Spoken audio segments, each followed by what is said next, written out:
Funding for Policy Watch with Doug Besheroff is provided by the Norman and Florence Brody Family Foundation.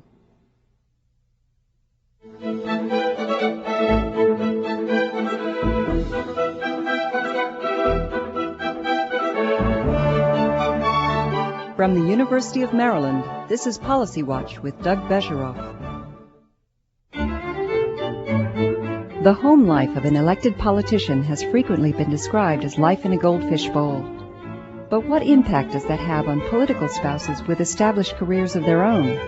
What demands are made of them?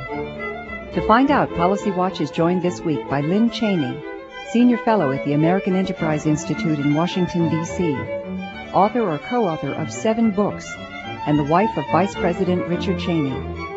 Now, the host of Policy Watch, Doug Besheroff. Welcome to Policy Watch, brought to you from the University of Maryland and the School of Public Affairs. I'm Doug Besheroff, and my guest is Lynne Cheney, wife of the Vice President of the United States, and in her own right, an accomplished scholar and public figure.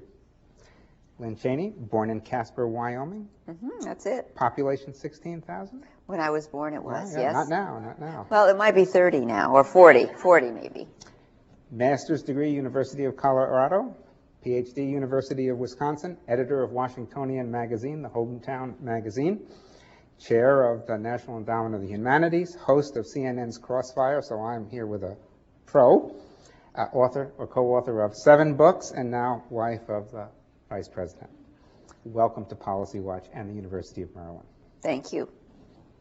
Before your husband agreed to run for Vice President, you had achieved quite a high degree of professional and family life yourself. So I have a question for all the spouses in the room. How did Dick come in and say to you, you know, we're about to do something that's going to turn your life upside down? Well, he's an incrementalist, so he didn't lay it out all at once. It was, little by little. Well, I'm going to lead the search committee. And then, the president-to-be, the man who is running for president, asked me to look a little further. And then he had this talk with me and that talk with me. The next thing I knew, without ever having made a great leap, it was pretty clear that we were going to be back in politics. Dick likes to joke that he came home one day and said, honey, we're going to sell the house, I'm going to quit my job, and we're going back into politics. But he did it much more subtly than that. It was a huge undertaking, psychologically for me. Most people, I think, have lives outside politics, and it is a perfectly pleasant kind of life.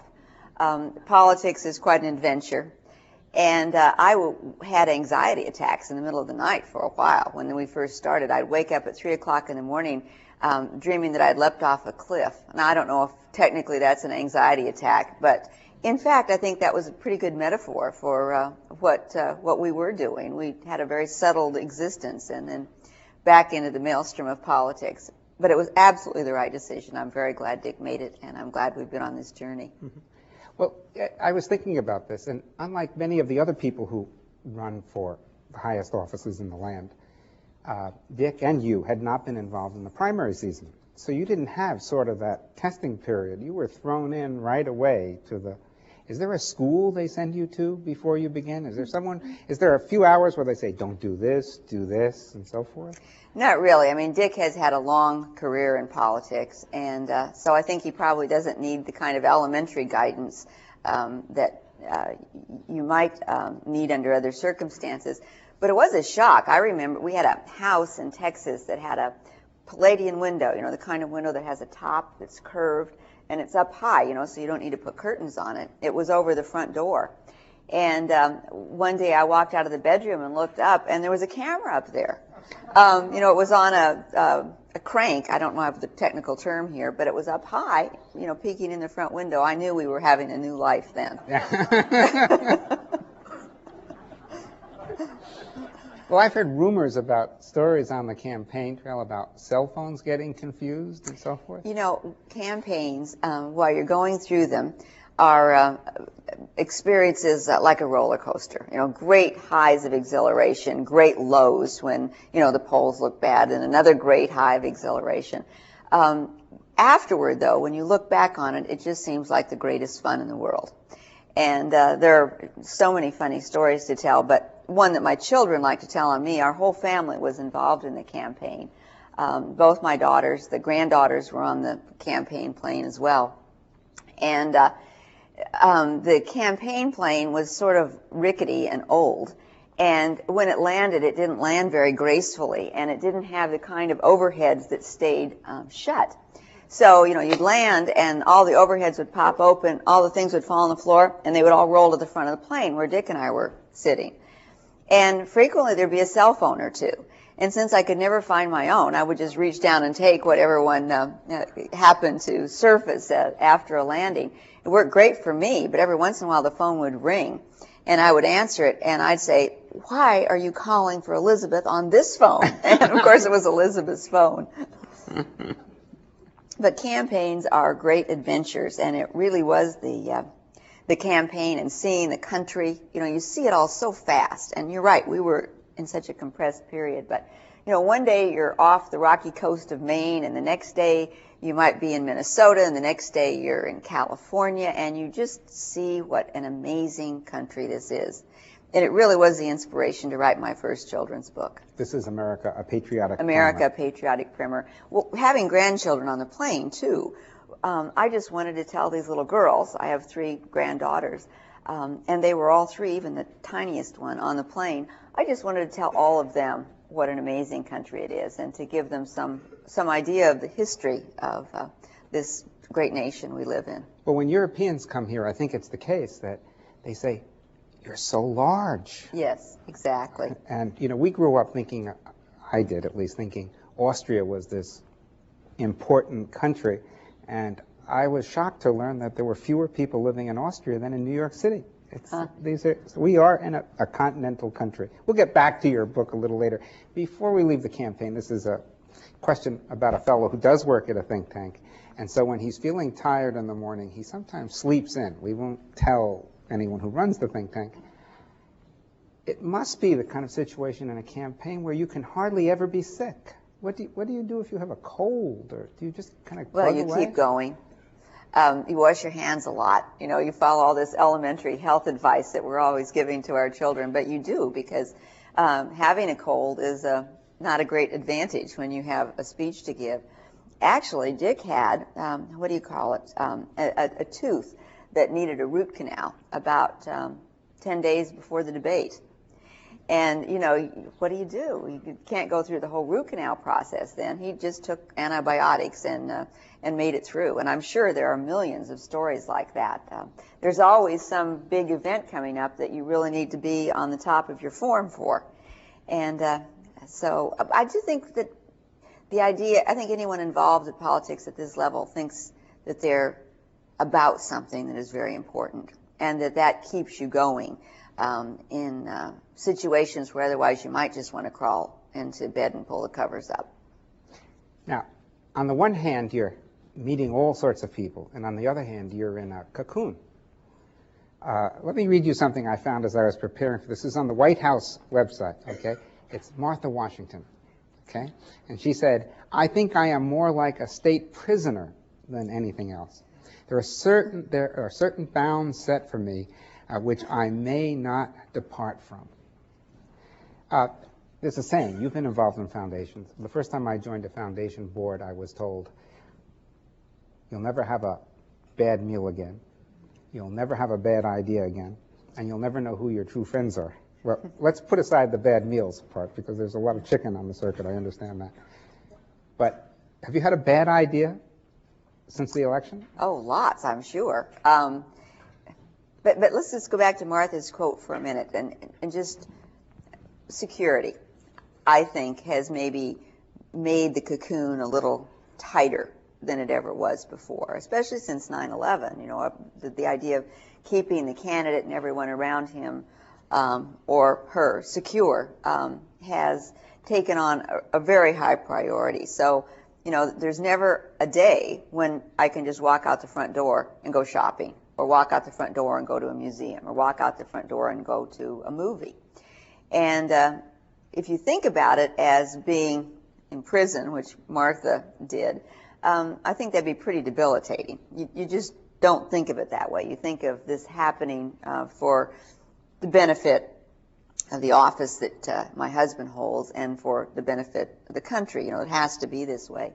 And for the most part, I have had an experience over the last 3 years and so that I wouldn't trade for anything. It's just been an amazing front row seat on history. And since history is my passion, to see, we've really seen the new millennium unfold over these past 3 years. And to see our country, facing new threats, to see our response to that, it's an amazing privilege.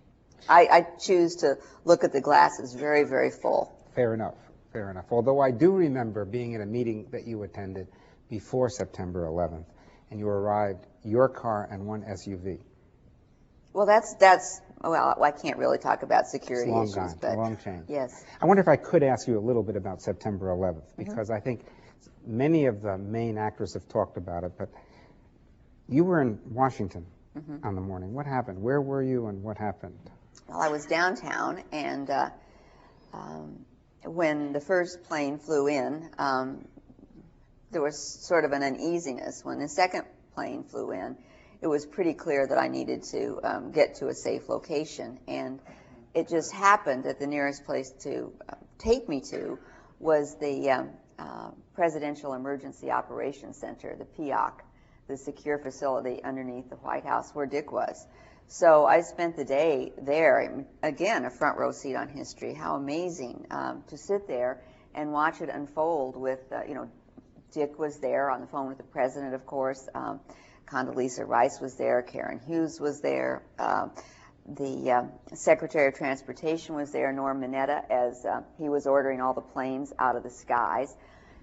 Such an amazing thing. And one of the things that struck me as we walked through that was what a resilient nation we have. We were watching the TV shots of the horror that was going on in New York and at the Pentagon, but here were Americans. They were walking. I guess would they be walking north? They were coping with this. They were calm.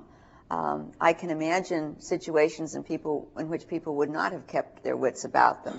But it just reinforced that feeling I have that we're so fortunate to live in this country and to have I guess it's the underlying stability of our system that gives us the wherewithal to be composed under these circumstances. But we were very lucky that fourth plane didn't make it to Washington. I think some people think it was aimed at the White House and others to the Congress. Either place, but especially to the Congress, would have been a catastrophe to our immediate form of government, right? And when we learned that plane had gone down, Dick said, I think we've just seen an act of heroism, and we certainly had. One of the themes, I want to get to this when we talk about your writings, but one of the themes of your writings is about individual heroism and how individuals can shape history as much as the forces of history. And I suppose that was an example where a handful of people determined to prevent the plane from being used for terrible harm helped not just save lives, but an even greater catastrophe for the United States. I went to Pennsylvania for a memorial service maybe 10 days after the plane had gone down. And I was also struck by the strength of the families. They all understood what heroes their lost loved ones had been, whether you knew their stories or not. And it was an amazing act, an amazing time. I don't want to leave this subject without talking about something that's both humorous from a distance, but at the time I think reflects how confused things were. You actually, when you were trying to get to the White House, and we were watching pictures of people actually told to run out of the White House, you had some difficulty getting back in, didn't you? Well, not surprisingly, the people who were guarding the perimeter of the White House when orders had been given to evacuate everyone, were puzzled that a car would be coming in. And so, you know, there are those things that come out of the ground. I don't know the right words for them. But they wouldn't lower them so the car could get in. And so the very resourceful people that were in charge of the car I was in drove up on the sidewalk, went around them, and immediately were confronted by a fire truck that pulled up to block us from coming in. But we did get in, and it was an amazing day. Yeah, and we all hope not to be repeated. Exactly. Let me turn to another subject. Just before the inauguration, you said that you would try to keep your life separate from your husband's. And in Did fact, I say it so harshly? yes, there are quotations here. And in fact, I think you're the first wife of a vice president to, as we used to say at dinner parties, work outside the house. Mm-hmm. Marilyn, but I certainly won't be the last. Yeah, but Marilyn Quayle tried, and it turned out to be impossible. Tipper Gore might have, but I think things got complicated there. You won't be the last. Now, how successful have you been at it? What are the limitations? You know, I just think I'm lucky that I'm in the line of work I am. Scholarship, being an author, those are things that are pretty easy to carry on while your spouse has a very high-profile position. I think other things would be harder. I mean, so no K Street lobbyists. Right. Well, and Marilyn Quayle was a lawyer. That was hard to try to figure out how you would work that out. But also having had a long-established career helps. I think it wouldn't be a very good place to start a new career. You probably have to wait on that. But I think so many women now are in the workplace, and so many women do have long-established careers, that I certainly won't be the last female spouse. And we will have a female vice president. We will have a woman president.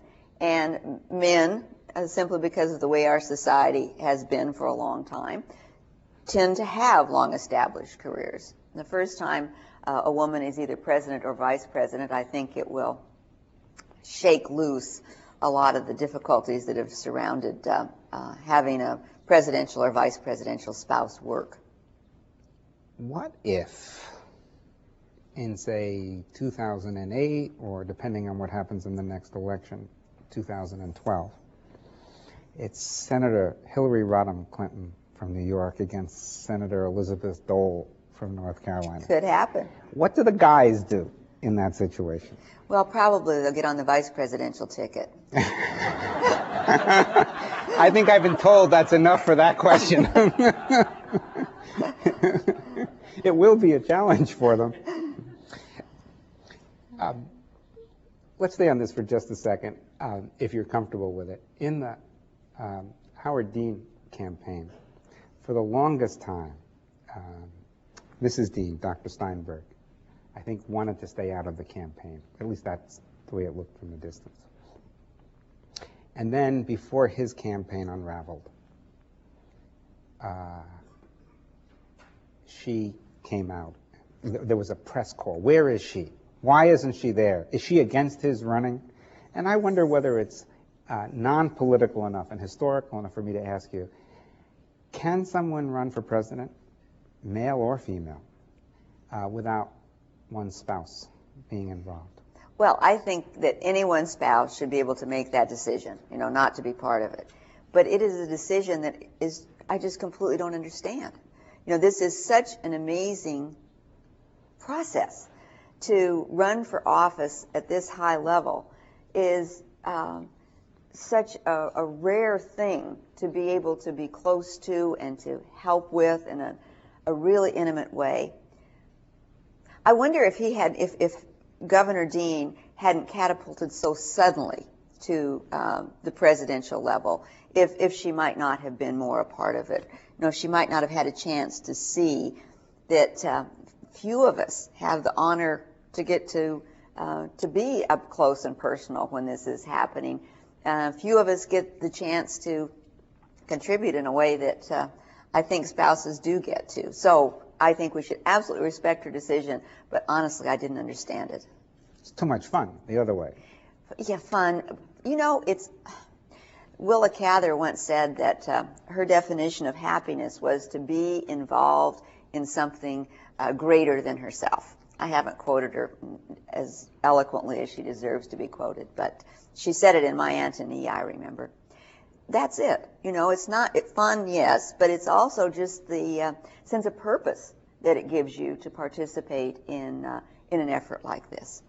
It's very gratifying in all sorts of ways. Now, the audience may or may not have noticed that I've been careful to call you the wife of the Vice President, and I've never used the phrase second lady. What do you think we should do? Is there a name we can use, or do we just say it that way? You know, I have these 3 adorable granddaughters, and the 4-year-old was on a trip to California with her mother, and they drove across the Oakland Bay Bridge. And my daughter remembered that when she was small, I had driven her across the Oakland Bay Bridge. This is a formidable bridge, you know, and I had run out of gas. Well, my daughter knew that the 4-year-old would like to hear about this, since there is nothing that little kids enjoy quite so much as hearing about the incompetence of adults. And so she told her the story, but the 4-year-old was a little puzzled because she was in California visiting her other grandmother. So the 4-year-old said to my daughter, "You mean Grandma Julie?" And my daughter said, "No, no, no. The person who ran out of gas was Grandma Lynne," which still puzzled the 4-year-old, since she doesn't call me that. But my daughter said if you were watching, her little face was like a light bulb went off, and she said, "Oh, you mean the Grandma of the United States." Now that's a good story. And it's the greatest title. Fair enough.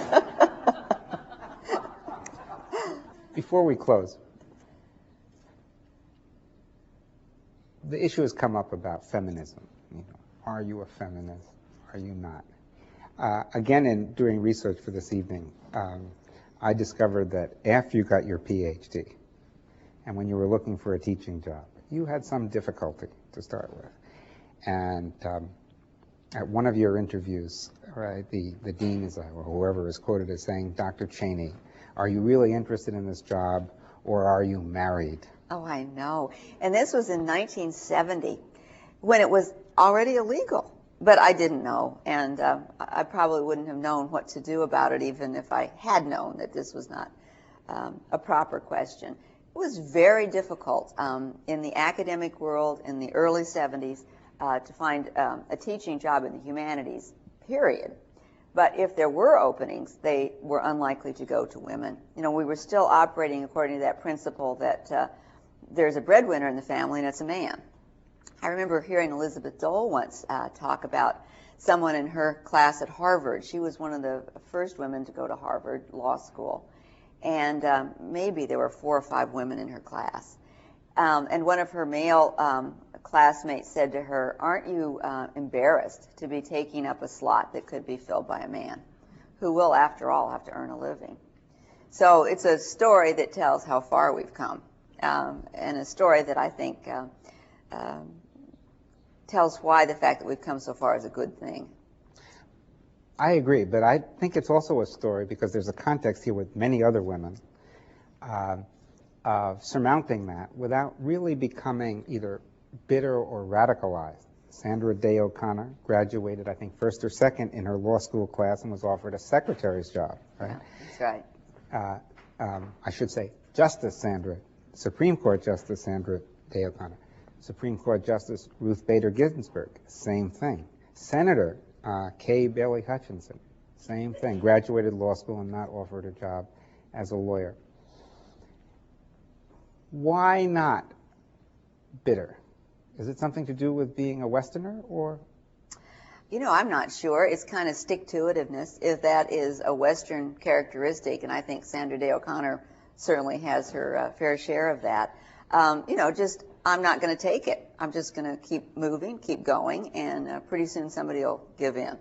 That's I actually changed careers, but not just because it was hard to get a job as a woman. It was hard to get a job as a PhD in the humanities in the early 70s. You would send out letters of application. You would get form rejections. So I changed professions. Wise thing to do. In a way, what we're talking here about is the changing role of women, as you just said, And as you know, young people, especially young women, still don't know exactly how to handle balancing family and work. If they're lucky, career, but often it's work. You know, it's changed for them. For people like me who are coming into the world, and you would be one of the first women to do this or that, or one of the few women to be in this department or on that board. I think we were so grateful that we had been able to break through that it didn't occur to us that there were all these complicated questions. We just kind of made do. But I certainly do see it with younger women. The world is open to them. They can take on these incredibly high-powered jobs. They can rise in the world, but they want to have families too. And so they, in a sense, because they have choices, I think find it harder to make them in a way. I'm very glad that they have those choices to make, nevertheless. Yes, exactly. On that very positive note, we'll end this edition of Policy Watch.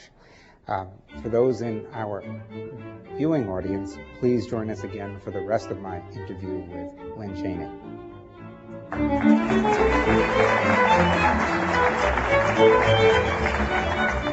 Please join us in future episodes for part 2 of our interview with Lynne Cheney.